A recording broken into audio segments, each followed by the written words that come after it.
ಎಲ್ಲರಿಗೂ ನಮಸ್ಕಾರ. ಇವತ್ತೊಂದು ನಾನು ಬ್ರೆಡ್ ಹಾಕಿ ಉಪ್ಪಿಟ್ಟು ಮಾಡೋದನ್ನು ನೋಡೋಣ. ಸ್ವಲ್ಪ ಕೋಲ್ಡ್ ಆಗಿದೆ, ನನಗೆ ಕೆಮ್ಮು ಬರ್ತಾ ಇರುತ್ತೆ ಮಧ್ಯ ಮಧ್ಯೆ. ಜೀರಿಗೆ, ಸಾಸಿವೆ, ಉದ್ದಿನಬೇಳೆ, ಕಡಲೆಬೇಳೆ ಅದಕ್ಕೆಲ್ಲ ಬೇಕಾಗಿರೋಂಥ ಸಾಮಗ್ರಿಗಳು, ಹಾಗೆ ಉಪ್ಪು, ಸ್ವಲ್ಪ ಸಕ್ಕರೆ, ಸ್ವಲ್ಪ ಬ್ರೆಡ್ಡು. ನಾವು ನೋಡಿ ಎಷ್ಟು ಬೇಕು ಅಷ್ಟು ತೊಗೋಬೋದು. 4 ಸ್ಲೈಸ್ ಅಂದರೆ ಸ್ಲೈಸು ಎಷ್ಟು ಬೇಕಂದ್ರೆ ಅಷ್ಟು ತೊಗೋಬೋದು. 1 ಲೋಟ ರವೆ ಹಾಕ್ಕೊಂಡಿದ್ದೀನಿ ನಾನು. ಚೆನ್ನಾಗಿ ಹುರ್ಕೊಳ್ಳೋಣ ಕೆಂಪಗಾಗೋವರೆಗೂ. ನೋಡಿ ಈ ಥರ ಕೆಂಪಗಾಗಬೇಕು ಅದು ಚೆನ್ನಾಗಿ. ಆವಾಗ ತಗೊಂಬಿಟ್ಟು ಇವಾಗ ಬ್ರೆಡ್ ಒಂದು ಸಲ ಹುರ್ಕೊಳ್ಳೋಣ ಮೊದಲು. ನೋಡಿ ಬ್ರೆಡ್ ಈ ಥರ ಪೀಸ್ ಮಾಡ್ಕೊಂಡಿರಬೇಕು. ಚೆನ್ನಾಗಿ ಪೀಸ್ ಮಾಡ್ಕೊಂಡಿದ್ದೀನಿ ನಾನು. ಅದಕ್ಕೆ ಸ್ವಲ್ಪ ಎಣ್ಣೆ ಹಾಕ್ಕೊಂಡು ಹುರ್ಕೊಳ್ಳೋಣ. ಎಣ್ಣೆ ಅಥವಾ ತುಪ್ಪ ನೀವೇನು ಬೇಕಾದರೂ ಹಾಕ್ಕೊಂಡು ಹುರ್ಕೊಬೋದು. ಇವಾಗ ನಾನು ಎಣ್ಣೆ ಹಾಕ್ಕೊಂಡು ಹುರ್ಕೊತಾ ಇದ್ದೀನಿ. ಚೆನ್ನಾಗಿ ಹುರ್ಕೊಂಬಿಟ್ಟು ಒಂದು ಸ್ವಲ್ಪ ಕೆಂಪಗೆಲ್ಲ ಗರಿ ಗರಿ ಆಗೋವರೆಗೂ ಹುರ್ಕೊಂಬಿಟ್ಟು ಅದಕ್ಕೆ ಸ್ವಲ್ಪ ಉಪ್ಪು ಖಾರ ಹಾಕಿಬಿಡೋಣ ಮೇಲೆ. ನೋಡಿ ಈ ಥರ ಉಪ್ಪು ಖಾರ ಹಾಕಿ ಅದನ್ನೊಂದು ಸೈಡ್ ಎತ್ತಿಟ್ಬಿಟ್ಟು ಇವಾಗ ಉಪ್ಪಿಟ್ಟಿಗೆ ಒಗ್ಗರಣೆ ಕೊಡೋಣ.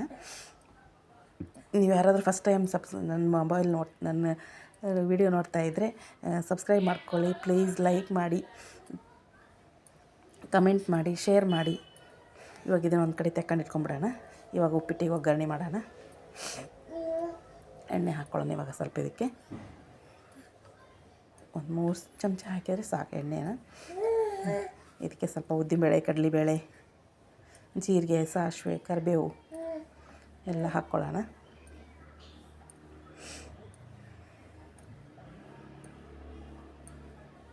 ಇದಕ್ಕೆ ಬೇಕಾಗಿರೋಂಥ ಇಂಗ್ರೀಡಿಯೆಂಟ್ಸ್ ಎಲ್ಲ ಡಿಸ್ಕ್ರಿಪ್ಷನ್ ಬಾಕ್ಸಲ್ಲಿ ಹಾಕಿರ್ತೀನಿ, ಅಲ್ಲಿ ಒಂದು ಸಲ ನೋಡ್ಕೊಳ್ಳಿ. ಇಲ್ಲಿ ತೋರಿಸಿದ್ದೀನಿ. ಉದ್ದಿನಬೇಳೆ, ಕಡಲೆಬೇಳೆ ಜಾಸ್ತಿ ಇದ್ದರೆ ಚೆನ್ನಾಗಿರುತ್ತೆ ಉಪ್ಪಿಟ್ಟು ಒಂಥರ. ಅದು ಮಧ್ಯೆ ಇದು ಬಂದರೆ ಬರೀ ರವೆ ಈರುಳ್ಳಿ, ಮೆಣಸಿನ್ಕಾಯಿ, ಟೊಮೊಟೊ ಹಾಕಿ ಮಾಡಿದ್ರೆ ಚೆನ್ನಾಗಿರಲ್ಲ.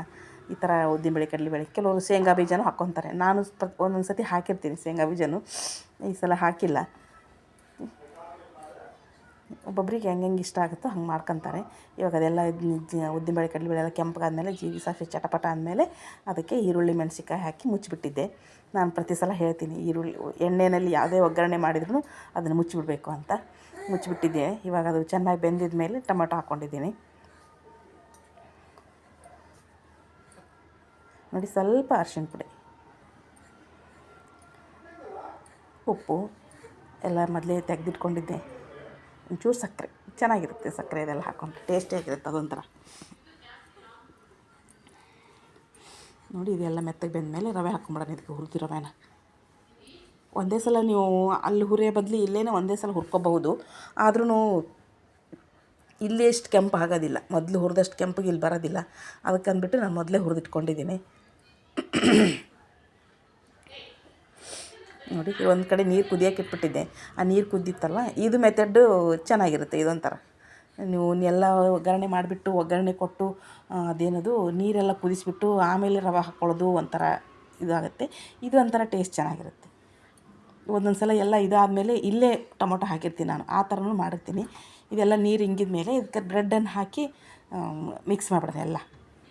ಅದು ಉಪ್ಪಿಟ್ಟು ತಿನ್ನಬೇಕಾದ್ರೆ ಬಾಯಿಗೆ ಬ್ರೆಡ್ ಸಿಗ್ತಾಯಿದ್ರೆ ಒಂಥರ ರುಚಿಯಾಗಿರುತ್ತೆ. ಅದೊಂಥರ ತುಂಬ ರುಚಿಯಾಗಿರುತ್ತೆ. ಒಂದು ಸತಿ ಮಾಡಿ ನೋಡಿ ಗೊತ್ತಾಗುತ್ತೆ. ಬರೀ ಬ್ರೆಡ್ ಉಪ್ಪಿಟ್ಟು ಮಾಡೋದಕ್ಕಿಂತ ಈ ಥರ ಮಾಡಿದರೆ ಮಕ್ಕಳು ಎಲ್ಲ ಥರನೂ ತಿಂತಾರೆ ಅಂತ ನನಗೆ. ಚೆನ್ನಾಗಿ ಮಿಕ್ಸ್ ಮಾಡಿಬಿಟ್ಟು ಅದನ್ನು ಸರ್ವ್ ಮಾಡಬೇಕು. ತುಂಬ ಟೇಸ್ಟಿಯಾಗಿರುತ್ತೆ ಈ ಥರ ಮಾಡಿದರೆ. ಸ್ವಲ್ಪ ಹೊತ್ತು ಮುಚ್ಚಿಟ್ಬಿಡೋಣ, ಅಳ್ಕೊಳ್ಳೋದೆಲ್ಲ. ಇವಾಗ ರೆಡಿಯಾಗಿದೆ ಉಪ್ಪಿಟ್ಟು. ನನ್ನ ಮೊಮ್ಮಗ ಬಂದ, ನೋಡಿ ನಾವು ಉಪ್ಪಿಟ್ಟು ಹೆಂಗೆ ಮಾಡಿದ್ದೀವಿ ನೋಡಿ ಅಂತ.